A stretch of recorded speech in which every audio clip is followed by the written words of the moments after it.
They laughed the day I left this building. Every smile like a small betrayal. 5 years later, I walk back through the same glass doors, holding the proof they swore didn't exist. They mocked the quiet woman who refused to play their game. Now the quiet is all that's left of them. What does a woman owe to a world that turned her honesty into a joke?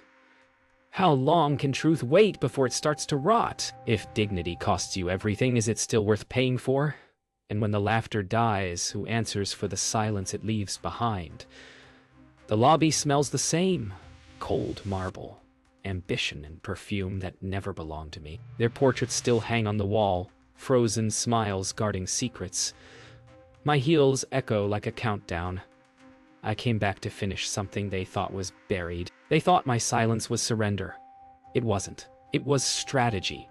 Every year I spent away from this place, I was learning how to speak their language. The language of proof. People forget that truth doesn't die when you bury it. It waits. It grows roots in the dark. It feeds on arrogance until the moment it blooms in daylight. I used to think justice was a door someone would open for me. Now I know.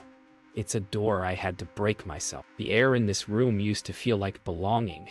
Now it just feels borrowed.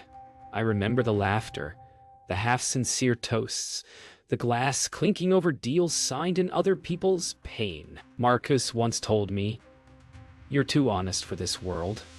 He said it like a compliment. But honesty isn't weakness, it's patience. And patience is what brings liars to their knees. When they fired me, they said, "You'll regret this." I almost did. There were nights I believed them. Nights I questioned whether the truth was worth the isolation. But regret is temporary. Proof is permanent. Every signature they forged, every number they hid, it's all here. The documents don't lie, and soon, neither will they. They used to laugh when I warned them. They thought I was broken, small, replaceable. But the truth has a way of haunting people who build empires on denial. And now, for the first time in 5 years, I'm not afraid of being seen. Let them watch. Let them remember what silence can do when it finally decides to speak. 5 years earlier, I still believed in the system. Believed that if you played fair, truth would protect you. That was my first mistake. They taught me how easily truth can be rewritten, how silence can be bought, how loyalty is just a word, until someone prices it. Back then, I was still naive enough to think exposure was justice. But justice doesn't arrive in headlines. It hides in files, in signatures, in the quiet panic of men who realize the paper trail is turning against them. The first time I noticed it, it was small. A decimal misplaced. A signature duplicated. I thought it was an accident. Then I looked closer. And I realized this wasn't an error. It was a pattern. The kind of pattern that ruins lives quietly, while someone else gets rich off the silence. I did what they said was right. I reported it. I went to Marcus first. He smiled that rehearsed corporate smile and told me not to worry. Said he'd handle it. That's when I learned the ones smiling at you are often the ones digging your grave. It didn't take long. The rumors started, the sidelong glances. Files I needed vanished. Meetings happened without me. They called me paranoid. They called me emotional. They called me everything except right. That's the thing about gaslighting, it doesn't break you at once. It erodes you until even your own memory starts to sound unreliable. The day they fired me, it wasn't about performance. It was about silence. Marcus stood behind HR, arms folded, pretending it wasn't his decision. But his eyes told the truth. This was punishment for not staying quiet. As I carried my box of files to the elevator, I told him one thing. "You'll regret this." He laughed. Everyone did. 5 years later, I made sure they remembered the sound of that laugh. 5 years turned me into someone they wouldn't recognize. I learned to survive in silence, to study from the shadows, to wait for the moment when truth would no longer need permission to speak. That moment came when I found her, Clara Monroe, the journalist who once ignored my story. Back then, she said there wasn't enough proof. Now, I had proof enough to burn empires. I didn't come to ask her to believe me. I came to show her what belief costs when you've lost everything else.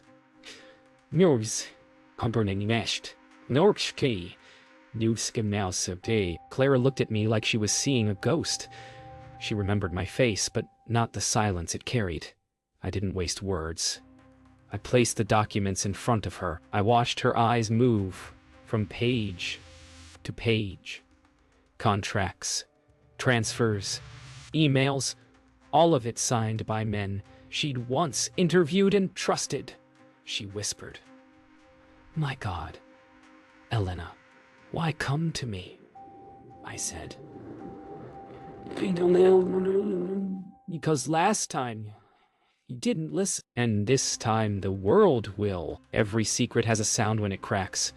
For years, these men hid behind their titles, their polished reputations, their expensive silence.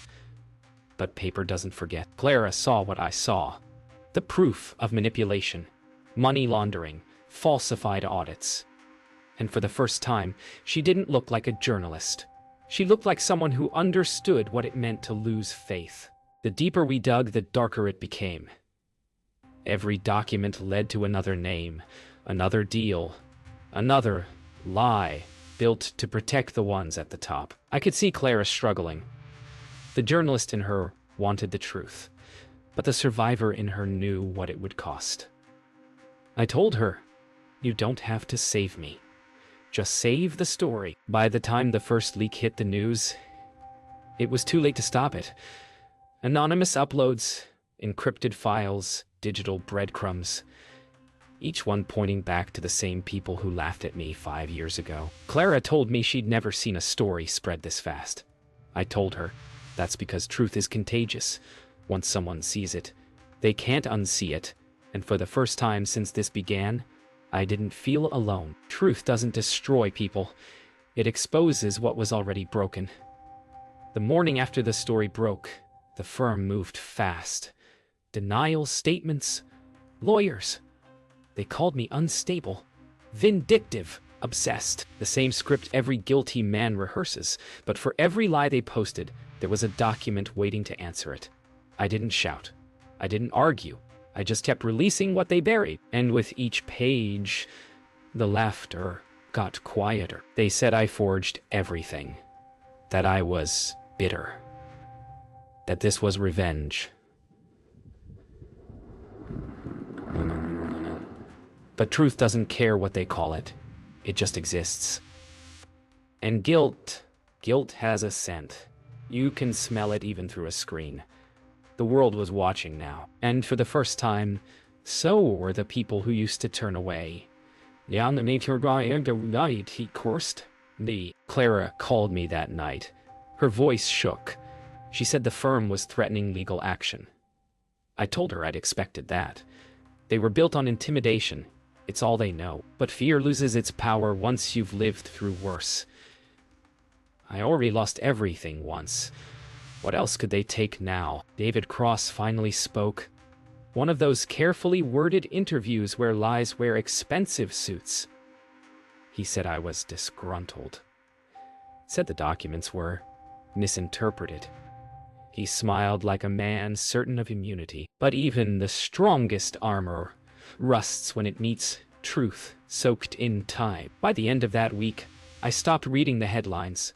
I didn't need the noise. The truth had its own rhythm now. Steady, unstoppable. Marcus tried to call me. I let it ring. Some ghosts don't deserve resurrection. And as I closed my eyes that night for the first time in years, the silence didn't feel heavy. It felt earned. When the noise got too loud for journalists to handle, the law stepped in. Detective Rafi Ahmed wasn't like the others. He didn't care about headlines. He cared about patterns, and he saw one. A trail of forged audits, falsified deals, and a woman who never stopped chasing the truth. He didn't see me as a witness. He saw me as the missing piece. When Rafi called, I expected doubt. Instead, he said, "You've done most of my work for me." His tone wasn't admiration. It was exhaustion. He'd seen too many people like them walk free. He wanted one case that ended right. Maybe that's why I trusted him. He wasn't chasing fame. He was chasing closure. I told him everything. The fake accounts, the doctored audits, the signatures they said were mine but weren't. He didn't interrupt. He just listened. In his eyes, I saw something rare. Belief without hesitation. He said, "You were never the problem, Elena. You were the evidence." Over the next few weeks, Rafi built the case the way I built my patience. Quietly, carefully, one truth at a time. Every document led to another man who thought he was untouchable. Every call, every subpoena, peeled another layer off their power. Justice wasn't cinematic. It was methodical. And it was finally moving. By the time the warrants were signed, I didn't feel triumph, just quiet. You don't celebrate truth. It's too heavy for joy. You just stand there and let it land. Finally, where it always belonged. Rafi said, "They'll fold when the evidence hits court." I said, "They already folded the day they underestimated me." Some truths can't be delivered by mail or screens. Some need to be handed back to the person who created them. When Rafi told me Marcus wanted to talk, I almost laughed. The man who once called me delusional now wanted to meet in private. Maybe to apologize. Maybe to manipulate me again. But either way, I wasn't afraid anymore. I didn't come to forgive. I came so he'd finally see what silence looks like when it stops being afraid. He started with small talk. Said he missed my work ethic. Said he never wanted things to go this far. Men like him always start with nostalgia. It softens the battlefield. I didn't answer. I opened the folder, spread the copies of their fake contracts in front of him, and waited for silence to do the rest. He tried denial first, then anger, then fear. It was almost poetic, watching the man who once controlled every room lose control of his own voice. He said, "You could ruin me." I said, "I'm not here to ruin you. I'm here to remind you what you ruined." And for a brief second, I saw regret flicker in his eyes. Too late to matter. He asked me what I wanted. Money? A settlement? My old job back? I told him none of those things could buy back what they took. My peace, my credibility, my name. What I wanted was simple. For him to feel the same helplessness I did when the doors closed and everyone laughed. And in that moment, watching him crumble, I realized he finally did. I stood to leave. He didn't stop me. Maybe he knew this wasn't the kind of story you can talk your way out of. At the door, I turned once. "They'll cry when they see the documents," I said. He looked up, hollow, and I almost pitied him. Almost. Some endings don't explode. They just exhale. Truth doesn't need an audience, but this time it found one. The morning the documents went public, the city felt different. Quiet. Heavy. Like the air before a storm. I didn't send them unanimously. I signed my name on every file. I wanted the world to know that silence can scream, and mine finally did. The same people who laughed now scramble for excuses, and all I can think is how strange it feels to win without wanting revenge. The headlines spread faster than fear. Executives resigned. Stocks fell. The firm's name became a cautionary tale whispered in every corner office. Rafi called me that afternoon. He didn't say, "Congratulations." He said, "It's done." And that was all I needed. Clara's article called it The Reckoning.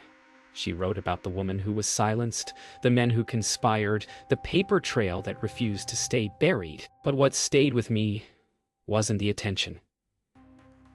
It was the truth printed in ink, alive and permanent. People finally believed me. But by then, belief wasn't what I needed. I just needed peace. Marcus was arrested quietly. No cameras, no statements. Just one man in a dark coat led into a car that didn't wait for applause. They say he barely spoke during questioning. Maybe he finally understood that the story he wrote about me ended up writing him instead. Justice doesn't always roar. Sometimes it just closes the door softly. 5 years ago, they laughed when I said, "You'll regret this." Now they cry when they see the documents. But me, I don't cry. I don't even smile. I just breathe. Because truth doesn't need revenge to feel complete. In the end, I didn't win. I survived. And that, after everything, was enough.